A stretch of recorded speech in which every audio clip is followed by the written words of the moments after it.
football, nothing lasts forever.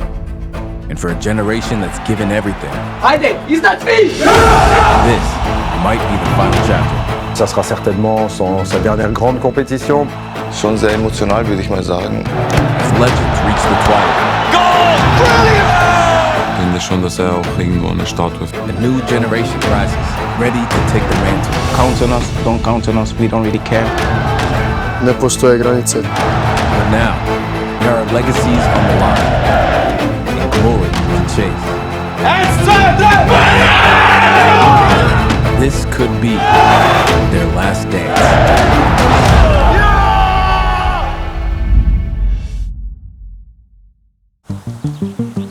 Croatia's FIFA World Cup story began with a remarkable breakthrough bronze in 1998. Just 7 years after gaining independence. 20 years in the wilderness followed, but the past decade has seen them redefine expectations on football's biggest stage. Bila je misao da smo mi to ostvarili tako eto, srećom i slučajno. He has screamed that in! Croatia's seemingly immovable object, one step shy of glory. Katar je potvrdio da mi nismo ništa napravili slučajno. Hrvatska je ponovno treća na svijetu!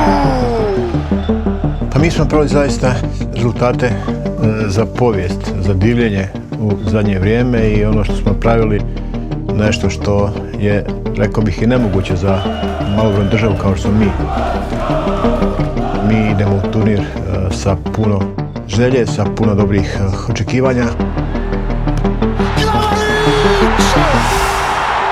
Jednostavno ono što smo mi napravili je još uvijek nestvarno. Mislim da većina igrača možda nije ni svjesno šta smo sve osvojili i postigli. Turnir je za nas postao, naravno je uvijek bitan, ali zato što smo već sa 2 medalje, jer se nadaju još više i uspjeha donesemo kući. Nama je sad potpuno nova generacija i to je ono što mene motivira, što me vuče da napravim nešto novoga, ali mislim da su nama najjača snaga ti iskusni igrači. For more than 2 decades, that driving force has been defined by one player. I biti hrabri ko što smo do sad bili. Ajde, iznad svih!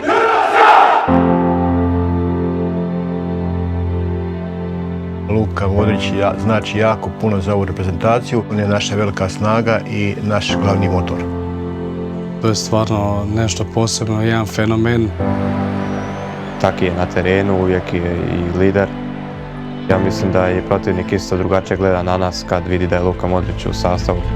Iako ima već 40 godina, on ima puno ambicije. Jednostavno voli nogomet, ja mislim to je najveća tajna njegova, da još uvijek igra nogomet. Sve što je on napravio za nas je stvarno nešto nerealno. Jedna od najvećih osoba u Hrvatskoj općenito, idućih još 500 godina.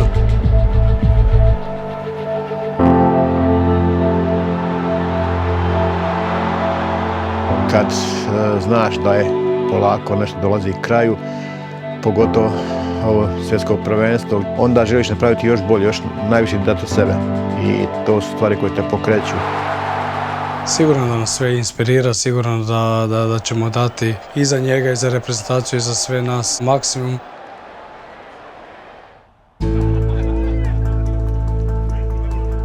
Imamo sigurno lijepu i dobru budućnost. Dolazi puno mladih igrača, ali njima će trebati vremena da sazriju kao igrači, da budu nositelji. Onda će biti njima da oni budu nositelji kao što je Guardiola, Vlašić i igrači koji dolaze. Sad isto ima dosta novih igrača i to je moj izazov. And now the test. Can the team rise again in 2026? Pa definitivno naša grupa je najteža na svjetskom prvenstvu. Najtežu prvu utakmicu protiv Engleske. Uvijek je ta prva utakmica jako važna, jako bitna i bitan je start. Engleska sigurno da je jedna od najboljih reprezentacija na turniru. Biće sigurno veliki izazov za nas, ali mi smo Hrvatska da možemo iznenaditi Englesku. Ono što je za nas najvažnije da smo mi došli svijet, pokušamo proći grupu. Prvi i osnovni cilj i to je ono što mi želimo. jer u toj knockout fazi sigurno da možemo pobijediti najbolje ekipe na svijetu. Moramo sve ono ponoviti što smo gradili svih ovih godina. Rekao bi zajedništvo jednostavno da je to najbitnije kod nas. Sa tim nekim mentalitetom i karakterom posebno nešto na svijetu. I za njega i za sebe da probamo ponoviti nešto nestvarno.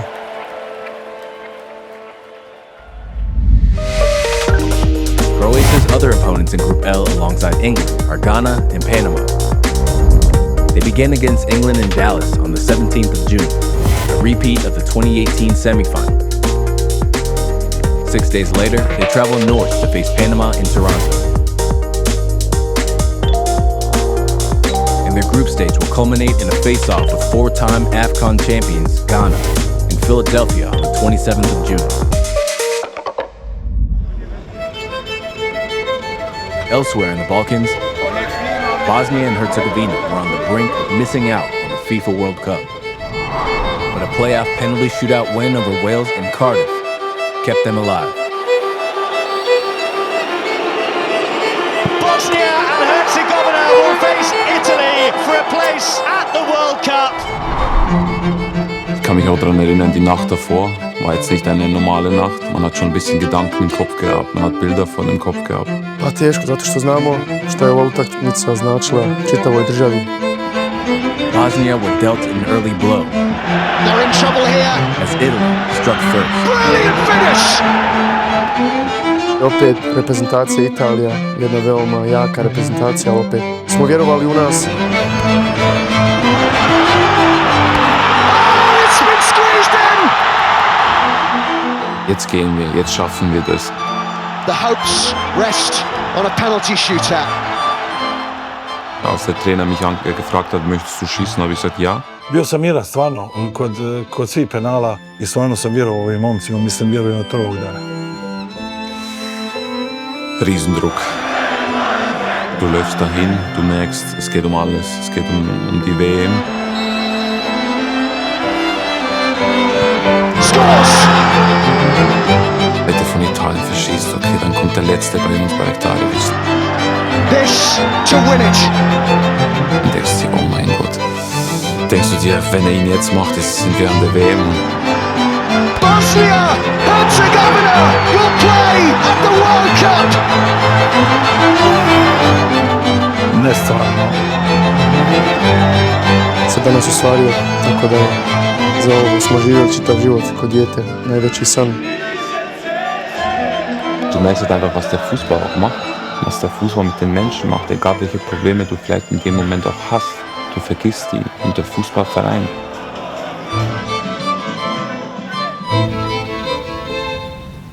Victory over Italy ended what's been a long 12-year wait for the World Cup, having featured in their first and only tournament in 2014. Bosnia-Herzegovina, brave on debut, are going home. But this is about more than a return. Since gaining independence in 1992, football has been a symbol of unity. Es bedeutet mir einfach viel. Du hast einfach gemerkt, was es auch meinen Eltern bedeutet, auch die damals auch geflüchtet sind aufgrund vom Krieg damals. Das ist einfach unglaublich emotional, weil das Land Bosnien, muss man auch ehrlich sagen, hat auch eine schwierige Vergangenheit hinter sich. Da nas to samo nekako, kako bi rekao, da je to stvorilo pravu ekipu, što smo sad kao familija na terenu, kroz ta teška vremena, kao što ste rekli, smo mi uvijek bili skupa, uvijek bili zajedno, uvijek smo čuvali tu neku ekipu, tako da je to bitno za nas bilo. Pa to je bila jedina osnova, identitet i pripadnost je bila glavna ideja. A man synonymous with Bosnian identity is Edin Dzeko. He's represented his country for almost 2 decades and could become the second outfield player over the age of 40 to play at a World Cup. Das ist ein absoluter Top-Stürmer, einer der besten Stürmer der Welt. On je za mene uvijek idol bio, još uvijek je. Hvala Bogu da smo i za njega nekako išli na svjetsko prvenstvo. Njegov karakter i njegova pripadnost ovoj državi je pokazala to, taj put što su svi momci pratili. Ich finde schon, dass auch irgendwo eine Statue verdient, auch irgendwann. Weil das, was dem Land auch, glaube ich, gegeben hat und wie viel Freude auch dem Land gegeben hat, das ist nicht in Worte zu fassen. Und now, a new generation is emerging to carry that identity forward. Da merkst du schon, das sind einige Youngsters dabei, die echt viel Verantwortung übernehmen können. Auch vielleicht für die Zukunft. Muharemovic, der in Italien spielt. Alabegovic, der jetzt zu Leverkusen zurückkehrt. Barektarević. Ja mislim da za nas ne postoje granice, tako da imamo top ekipu, vjerujemo u sebe da možemo i tući svakog protivnika. Da pokažemo ko smo.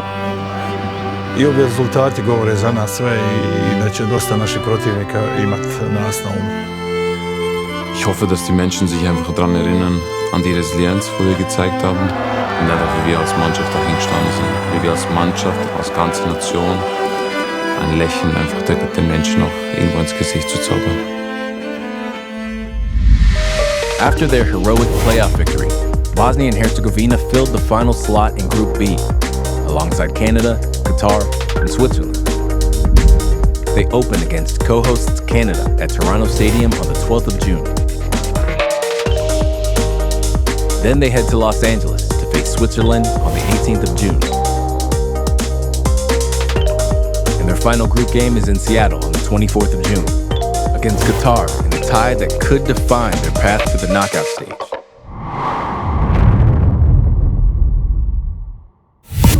Ich glaube, dass es ganz gut ist, eine gewisse Nervosität vor dem Spiel zu haben, eine gewisse Anspannung zu haben. Die ist natürlich auch bei mir noch gegeben, aber jetzt nicht so, dass ich jetzt sehr nervös bin oder. Ja, da ist man schon auch mental irgendwo in einem Tunnel, versucht dann noch gewisse Worte zu wechseln mit deinen Mitspielern, noch bevor es dann noch rausgeht. Ja, ich versuche dann schon Wege zu finden, so schnell wie möglich wieder in den Spielfluss zu kommen, in meinen Rhythmus zu kommen, dass ich da auch dann wieder mein Spiel finde.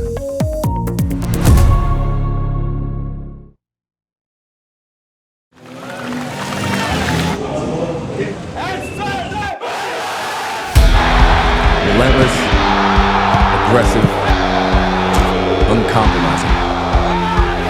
The hallmarks of a Ralf Rangnick team, now etched into Austrian identity. Mit unserer Spielweise, glaube ich, auch die Herzen der Menschen wieder gewonnen, weil wir doch sehr proaktiv spielen, sowohl mit dem Ball als auch gegen den Ball. Und der Team Spirit ist, glaube ich, auch etwas, das zu spüren ist. Man merkt schon, dass eine gewisse Euphorie wieder entstanden ist in Österreich. Leute gerne im Stadion gehen und dass eine Begeisterung da ist. Austria won 6 of 8 qualifying matches. And they spearheaded Marco Arnautovic's 8 goals. Only Norway's Erling Haaland scored more. Die Qualität unserer Mannschaft ist auch mittlerweile wirklich sehr hoch und wir eine Mannschaft haben, die einfach diesen speziellen Charakter hat, die es braucht, um richtig ehrgeizig sind und ist es einfach eine Mannschaft, die eine richtig gute Dynamik hat, da wo richtig viel Freude drin ist, wo richtig viel Leidenschaft drin ist und so wollen wir auftreten, so wollen wir Fußball spielen. Ich persönlich habe jetzt nie daran gezweifelt, unser Ziel nicht zu erreichen, so wie wir auch aufgetreten sind, glaube ich.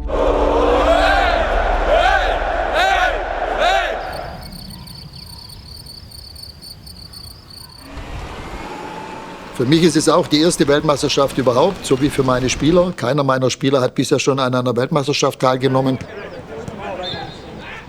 Wir wollen das einfach genießen, wir wollen es aufsaugen, die Energie aufsaugen. Für mich persönlich reiht sich das natürlich schon noch ganz oben irgendwo ein, weil es für mich die erste Weltmeisterschaft in meiner Karriere, etwas, was mir so in meiner Karriere irgendwo gefehlt hat, eine Weltmeisterschaft zu spielen. Schon sehr emotional, würde ich mal sagen. Es ist ganz klar, dass ich jetzt in einer Phase bin, wo ich jetzt schon sicherlich in ein Alter komme, wo das Ende vielleicht irgendwo näher rückt. Captain David Alaba will turn 34 during the group stage this summer. A 10-time Austrian Player of the Year. still a vital figure for his country. David ist ein Spieler, der ist ein Geschenk für jeden Trainer, für jede Mannschaft und seine Rolle geht weit über die Rolle des Spielers hinaus, dessen Wort extremes Gewicht hat innerhalb der Mannschaft. Was uns gehört, der Ball gehört uns, ja? Die WM gehört uns! Haben es hier vor uns. 1, 2, 3!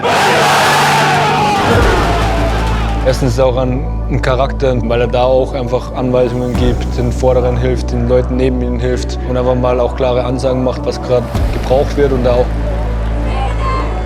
Grundsätzlich versuche ich mit meinem Spiel auf dem Spielfeld in erster Linie Verantwortung zu übernehmen, aber dann natürlich darüber hinaus vielleicht irgendwo als Vorbild irgendwo vorne wegzugehen.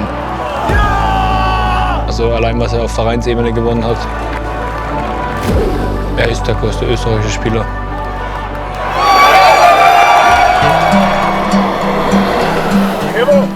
Überraschend und ich glaube, dass immer noch viele Länder uns noch nicht so richtig auf dem Schirm haben. Wir wollen bei dieser Weltmeisterschaft zeigen, dass Österreich nicht nur schöne Landschaften hat, schöne Berge, gutes Essen oder gute Skifahrer, sondern dass wir eben auch im Fußball wirklich inzwischen auch im Konzert der größeren Nationen mitspielen können. Dass wir jetzt nicht der Favorit sind, ist auf jeden Fall klar. Dass wir eine sehr schwere Gruppe haben, ist auf jeden Fall klar. Ich sage, im Fußball ist immer alles möglich. Eine Mannschaft haben, die erfolgreich sein kann, dass wir eine Mannschaft haben, die da auch hinfahren möchte, um auch Geschichte zu schreiben. Das ist sicherlich, was wir vorhaben. Ob es dann am Ende für die Weltmeisterschaft reicht, weiß ich jetzt nicht. Aber wir sind schon eine Mannschaft, die schon große Träume hat und die auch verfolgt. Dass große Träume waren. As Conrad Leimer suggested, Group J presents a tough test for Austria, as they're pitted against Jordan, reigning champions Argentina, and finally Algeria. They began against debutants Jordan in the San Francisco Bay Area Stadium on the 16th of June. Argentina are Austria's next test in Dallas on the 22nd of June. Before they then head to Kansas for their final group game against Algeria on the 27th of June. And finally, a Belgian team caught between eras. As the golden generation begins to fade, one that promised so much but fell short of ultimate glory, a new one rises to write the next chapter. Je vous rappelle que pendant 6 ans ou même un peu plus, la Belgique a été première nation FIFA. Look at that! Their best ever World Cup finish. Aujourd'hui, c'est plus du tout le cas. Alors qu'en 2018, elle a fait une demi-finale et elle a fini 3e du mondial. Belgium are out. Au Qatar, contre toute attente, l'équipe de Belgique n'est pas sortie des poules. Je me suis aperçu de combien même des grands joueurs et une grande nation pouvaient éventuellement douter dans une période difficile. I think we weren't ready for it. We were suffocating in our game and we just weren't as sharp. Looking back, it's a shame. 2022 was a learning process, was a transition as well between two generations. And I feel like we now getting slowly, we started to grow.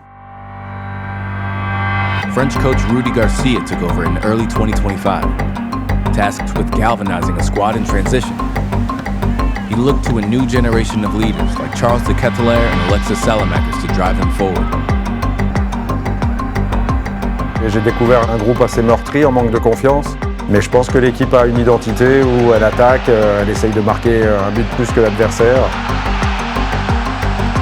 Beaucoup de jeunes qui arrivent, aussi qui a vraiment pris d'importance dans cette équipe. Et je pense qu'un mix entre les anciens et les jeunes, c'est vraiment intéressant. For players that this is their first tournament, they can always go to the players with experience. They can always ask, they can always look at them and see how they go with the pressure. Being the link between that generation and the generation that's coming now with the squad that we have now, I feel like I can pass that on to them and hopefully do even better than the other generation, but it's going to be very difficult. Another player at the heart of this shift in generations is Kevin De Bruyne. De Bruyne to lead this attack. Goal! Kevin De Bruyne! Arguably the greatest Belgian to ever play the game. And you believe it! De Bruyne! Ça sera certainement sa dernière grande compétition. J'ai eu beaucoup de grands joueurs dans ma carrière, mais Kevin en fait partie. Voilà, c'est un fuori classe, et comme on dit en italien, c'est l'un des meilleurs joueurs du monde. He's a world-class player, and you know that when you give him the ball, something can happen at any moment. De Bruyne, lovely ball. Lukaku! When there is pressure or when the team might be struggling, you look for your best players, and he's one of them. We know how much of a special player he is for our country. C'est vraiment un plaisir et une motivation supplémentaire d'emmener, on va dire, mes cadres. Je pense à Romelu Lukaku aussi, et à Thibaut Courtois notamment, qui sont des joueurs pour qui ça pourrait être certainement la dernière Coupe du Monde. Et maintenant, c'est à lui aussi d'emmener les jeunes avec lui et de leur montrer le chemin du succès. Voilà. On ne sera qu'un outsider, mais ça ne me déplaît pas, je préfère ça. I prefer being underdogs. I prefer because favorites don't always win. Count on us, don't count on us, we don't really care. The most important is that we count on ourselves. And now we're hungry for more, hungry to do better. We just want to make things right in this World Cup, to show ourselves as a team, even though we don't have all the superstars that we had in 2018 or even 2022. We had a good generation. Looking at this generation, we have a lot of hope. We're not there to compare, we're just there to perform our best and go as far as possible. Après, l'ambition, moi j'en ai jamais manqué, on ira le plus loin possible, mais on doit avoir peur de personne, ça c'est sûr. J'ai dit, on doit être capable de battre n'importe quelle équipe et de les regarder les yeux dans les yeux. We just want to perform well and not have any regrets. Are we favorites? No. But can we win the World Cup? Yeah, why not? I would be a fool if I said no. Belgium will compete in Group G alongside Egypt, the Islamic Republic of Iran, and New Zealand. They open their campaign in Seattle against African giants Egypt on the 15th of June. The Red Devils then take on the Islamic Republic of Iran, a nation they've never faced at senior level, in Los Angeles on the 21st of June. And the group stage concludes on the 26th of June in Vancouver against New Zealand.